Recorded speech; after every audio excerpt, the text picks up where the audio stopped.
Now, let's get on to our guest co-host. Staying motivated and optimistic right now at work is a bit of a struggle for many.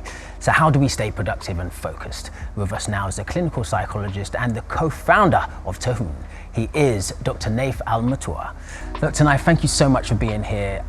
We all need you.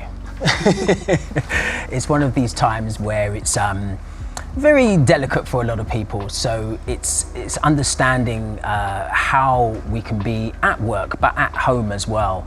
When you're leading through uncertainty, what do you see people are struggling with most right now? From my experience, what people are struggling most with is ambiguity. It's not stress. We go through stress in our normal days, at school, at work, at home. But ambiguity, there's certain slices to it. Number one, not knowing what's going to come next.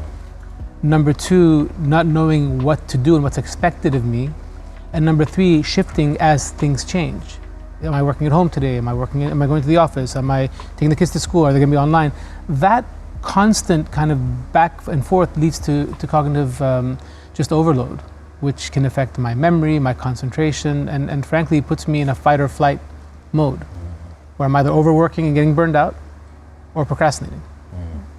And it's so hard to stay motivated during that, because I was going to ask you about uncertainty. I think that's what I struggle with the most, not knowing what tomorrow is going to bring. I always say that I just wish I knew what tomorrow was going to bring. How is that actually affecting us physically, and what are some of the tools that you have, some of the tips?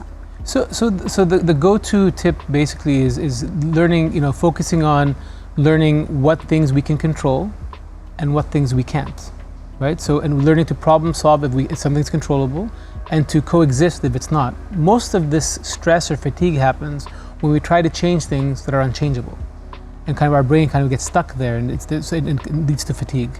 So cognitive behavioral therapy tools can help, meditation can help, finding your own quiet place. Some people like listening to music, some people like listening to something from their holy book.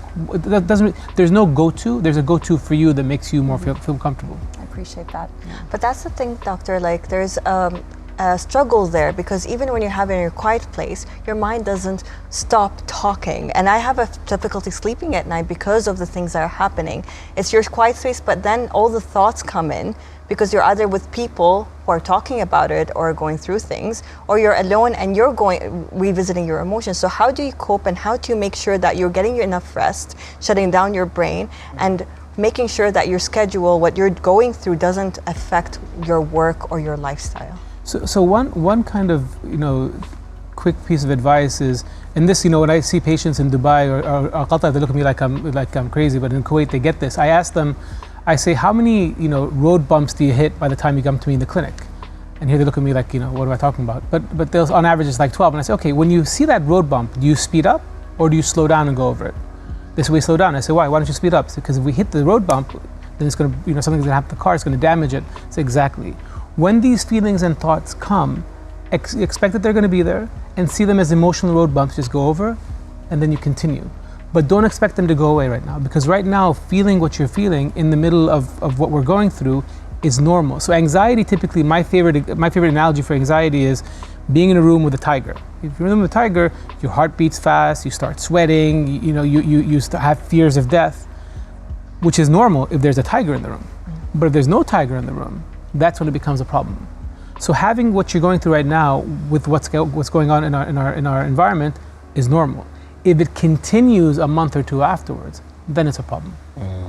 So doctor, tell us more about the cognitive behavior therapy, the CBT, because I know you're specializing in that. Yeah, so cognitive behavioral therapy, kind of in a nutshell, is how do I change the way I think to change the way I feel? How do I go from an unhealthy negative emotion to a healthy negative emotion, not positive? But how bad you feel has to do with how you think about it. So, learning, for example, one thing I heard you guys talking about before is about catastrophizing. Like somebody said about, you should feel privileged that this is what you've experienced and it's not as bad as other people. And one thing I ask people when they come to the clinic is, on a scale of 1 to 10, how bad do you feel about what's happened? And they'll typically say, 8, 9, 15, and I'll say, okay, but what if 10 is reserved for, God forbid, you find out somebody you love is dying? What happens to you? It typically goes down. We call this in cognitive behavioral therapy the concept of badness. Some things are terrible, but most things are just bad, right? So putting things in perspective can help. Oh, I feel like I'm exhaling just listening to you, Dr. I know, Naif. right? Really, no, it's good hearing all this. We need you back on tomorrow. So, Doctor, for leaders, for HR teams, even for mothers who are kind of leading the households, what advice do you have for dealing again with this uncertainty and supporting people who are under their care? So it's very important. So first of all, when it comes to leaders and organizations, we can't be kind of, if we're going to communicate, we communicate from a place of transparency and consistency. So always have updates, even if there's nothing that's happened. If there's a tasks should be, your deliverables should be weekly, not quarterly. So it can be something that people can control. So when you break things into bite-sized tasks, so I tell my clients, if when I teach them how to schedule, I say, put down lunch at 2 p.m., that's when you have lunch. And you know what? If you have lunch at 2 p.m., because it's in the schedule, you're going to feel like you accomplished something. Yes. It's lunch.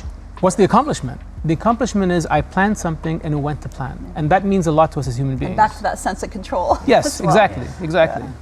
And Doctor, like you talked about communication, which is very important because now we're trying to communicate, but we don't know what to say. For me, for example, back home, my grandma watches the news and she gets really upset about it. But I don't know what to tell her except don't watch the news. And obviously the same happens when you're at work and you're talking or you're stressed about something, but how do you communicate and make it a good communication to listen to them, know what they're saying, and reciprocate by giving them a good advice, not just don't think about it, don't watch the news, disconnect. So there's a lecture I give at the medical school in Kuwait. It's about medication, but it's applicable here. So it's about the difference between compliance and adherence. So compliance is what I tell the employee or the person, take this medication 3 times a day. Adherence is actually speaking to them, understanding their emotional needs. For example, they're fasting, and understanding that means they need the medication that's twice a day, not 3 times a day. So when you're talking to an employee, understanding what they're going through emotionally is very important, but that's not enough, right? It also needs some structure there. So okay, I understand this might take you a bit longer, but this is what's expected, and to break it into bite-sized things. I think that goes a long way because the more the person feels like they're achieving things, even if it's bite-sized, the more it's going to feed back into having a productive company. So Doctor, for the future, this is something that obviously some people have been through within the region. Yeah. For us, particularly in this city, this is a new thing for me. But I know that from what we've gone through, things are going to get better. Yeah. Things are going to be better, and you're going to be more equipped to understand what could happen in possible situations like this. How do you see the future? So ironically, things are going to get better is what Tuhun means. Tuhun means things are going to get better, Yeah. right? So I think Dubai's done an amazing job. I had the privilege of being here during lockdown and Corona, and they beat the world. They did it perfectly. And seeing what's going on here right now, and seeing kind of people come together, and people kind of going towards resources that are helpful to them, seeing HR reaching out to us, how can we help our employees? I think it's important to learn this, and I think what's one very important thing, it's okay to have a well-being section of your company, but unless you integrate it into the whole, right? Then it's just a box that's been ticked, and that's not enough. But I see Dubai coming out of this in flying colors.